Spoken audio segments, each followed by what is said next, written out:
Teman-teman sadar nggak, siapa tokoh-tokoh politik yang gencar mendesak DPR untuk segera mengesahkan RUU perampasan aset? Siapa? Ada nggak selain Bapak Jokowi? Ada? Kalau aktivis-aktivis, hanya pembela Pak Jokowi yang melakukannya. Sementara BEM pernah nggak melakukan itu? Parpol-parpol ada yang mendesak DPR, yang membahas tentang RUU perampasan aset? Ada? 212 pernah mereka melakukan demo mendesak percepatan penandatanganan RUU perampasan aset ini. Orang-orang di DPR yang jidatnya hitam-hitam itu, staf-staf ahli, pernah dengan kencang berapi-api meminta DPR segera menandatangani RUU perampasan aset. Tokoh-tokoh yang rajin bicara di panggung-panggung suara rakyat itu, pernah nggak dengan nyaring mendesak DPR, menunjuk-nunjuk DPR untuk segera mengesahkan RUU perampasan aset? Kenapa RUU perampasan aset ini tidak segera ditantangani? Setolol itukah DPR? Sampai-sampai ada pasal-pasal yang harus dibahas berulang-ulang. Sampai bertahun-tahun ini tidak ditandatangani. Kenapa tidak ada orang yang melakukan itu? Pembenci Pak Jokowi tidak ada yang tertarik untuk mendesak DPR mengesahkan RUU ini. Kenapa? Karena mereka semua adalah orang-orang bayaran yang disuap untuk diam, tidak bicara tentang RUU perampasan aset. Sementara kita, pendukung Pak Jokowi, yang berani melakukan itu karena kita tidak pernah makan uang seperti itu. Kita bukan orang bayaran Pak Jokowi. Tidak ada satu orang pun yang membayar kita. Kita bicara karena kita berani, karena kita punya data dan fakta. Kita bicara karena kita ingin kebenaran ada di atas segala-galanya. Dari sini kita paham bahwa hanya Pak Jokowi dan Mas Gibran yang peduli tentang RUU perampasan aset koruptor. Mereka berdua yang peduli tentang nasib bangsa. Mereka berdua yang berani melawan para koruptor. Makanya jangan heran jika Pak Jokowi dan Mas Gibran diserang dari kiri, kanan, atas, bawah. Semua menyerang Pak Jokowi dan Mas Gibran. Karena beliau adalah orang-orang yang berbahaya. Pak Jokowi berbahaya, Mas Gibran berbahaya. Pak Jokowi membuat para koruptor itu gigit jari, terdesak, terjepit. Mas Gibran apalagi, Mas Gibran tidak pernah kompromi dengan yang namanya koruptor. Dan mereka berdua adalah orang-orang bersih. Orang-orang yang tidak pernah mengambil gajinya. Gaji mereka justru dibagi-bagikan kepada rakyat. Harusnya kita yang waras, kita yang ingin negara ini bersih daripada koruptor, mendukung Pak Jokowi dan Mas Gibran. Kenapa orang-orang ada yang membenci Pak Jokowi dan Mas Gibran? Ya karena mereka ini terpengaruh oleh berita-berita hoax yang ada di media sosial. Mereka adalah orang-orang awam yang tidak pernah mau mencari tahu kebenaran. Seperti yang saya lakukan selama ini. Kemarin tiba-tiba kita dikagetkan dengan pidato Mas Gibran tentang RUU perampasan aset koruptor. Saya jadi bertanya-tanya ini, ada beberapa hal yang saya pikirkan ketika Mas Gibran berpidato tentang RUU perampasan aset. Yang pertama, ada kemungkinan Mas Gibran merasa resah. Kenapa RUU perampasan aset yang digagas oleh bapaknya tidak juga ditandatangani oleh DPR?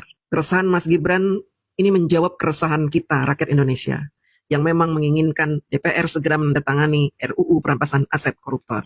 Sebenarnya ada banyak cara untuk memberantas korupsi. Tapi saat itu Bapak Jokowi menganggap bahwa cara yang paling ampuh adalah memiskinkan koruptor, yaitu dengan membuat kebijakan RUU perampasan aset. Tapi sayangnya wacana Bapak Jokowi tersebut tidak didukung oleh wakil-wakil rakyat, karena wakil-wakil rakyat rata-rata berjiwa korup. Tentu mereka ngeri mensahkan undang-undang yang akan menjerat diri mereka sendiri. Makanya pengesahan RUU ini diperlambat. Orang-orang yang menghambat ditandatanganinya RUU perampasan aset ini memang disetting sedemikian rupa agar RUU ini tidak ditandatangani. Teman-teman harusnya sadar bahwa selama ini pasal-pasal yang digelontorkan oleh wakil-wakil kita diperjualbelikan. Ada pasal-pasal yang menguntungkan oligarki, maka pasal tersebut diperjualbelikan. Sementara ada juga pasal-pasal yang akan merugikan para koruptor, kemudian pasal tersebut dibeli oleh koruptor agar tidak tayang pasalnya. Apalagi ini judulnya RUU perampasan aset, tentu sangat banyak pasal-pasal yang sudah dibeli oleh para koruptor atau orang-orang yang berkepentingan. Harusnya rakyat Indonesia curiga, kenapa RUU perampasan aset ini tidak segera ditandatangani? Kita semua sudah tahu, mafhum, bahwa pasal-pasal bisa diperjualbelikan. Apalagi pasal ini, yang bisa menjerat para koruptor ini. Tentu akan diperjualbelikan juga.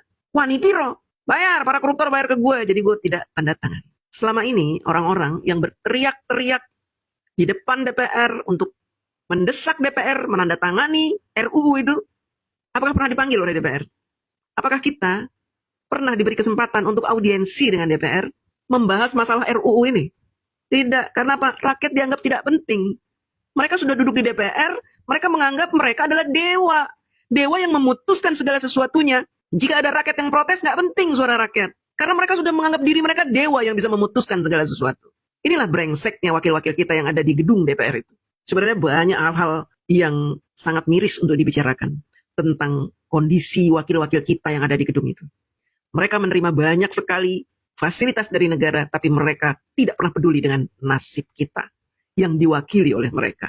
Teman-teman tahu kemarin itu, ada gubernur Maluku yang membahas tentang tambang yang ada di Maluku, tetapi hasil tambang yang sangat melimpah tidak sesuai dengan APBD yang mereka terima.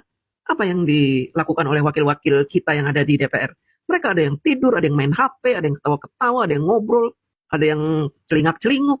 Mereka sangat tidak fokus mendengarkan setiap permasalahan yang ada di gedung DPR. Mereka asik dengan dunianya sendiri. Setiap hari mereka datang hanya menghitung hari kapan mereka gajian, kapan mereka menerima dana reses, kapan mereka dapat bonus, hanya itu.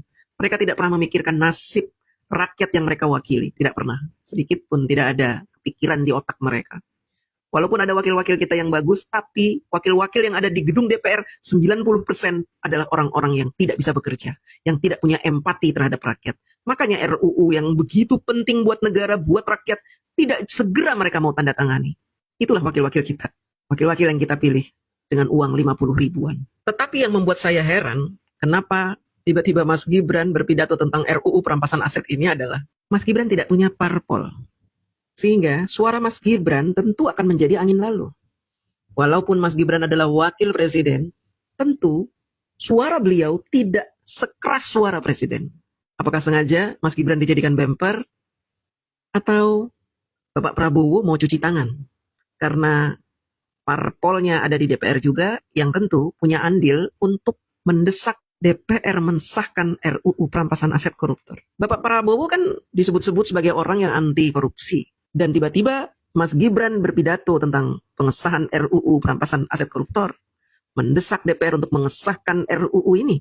Bapak Prabowo yang diframingkan anti korupsi, tapi mulai rakyat banyak yang tidak percaya setelah beliau mengeluarkan amnesti dan abolisi untuk mengembalikan kepercayaan rakyat, beliau memerintahkan Mas Gibran untuk berpidato tentang mendesak penandatanganan RUU perampasan aset.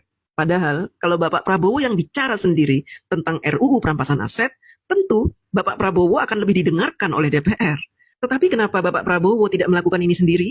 Menurut pengamatan saya, Bapak Prabowo tidak mau berkonflik dengan parpol-parpol lain yang notabene sudah menjadi koalisi di pemerintahan. Beliau juga tahu bahwa sebagian besar parpol-parpol tersebut tidak menyetujui adanya RUU perampasan aset koruptor. Sehingga beliau menggunakan tangan Mas Gibran untuk berbicara mengenai desakan pemerintah terhadap RUU perampasan aset koruptor.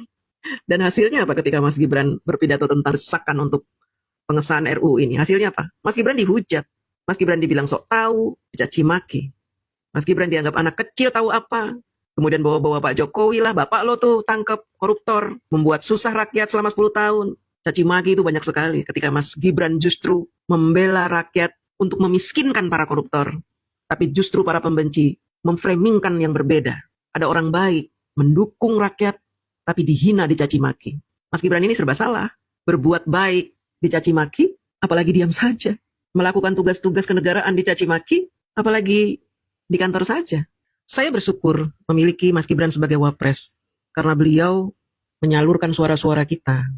Salah satunya mendesak DPR untuk segera menandatangani RUU perampasan aset. Kalau DPR tidak buru-buru menandatangani RUU ini, artinya DPR tidak menyukai Mas Gibran. Itu saja.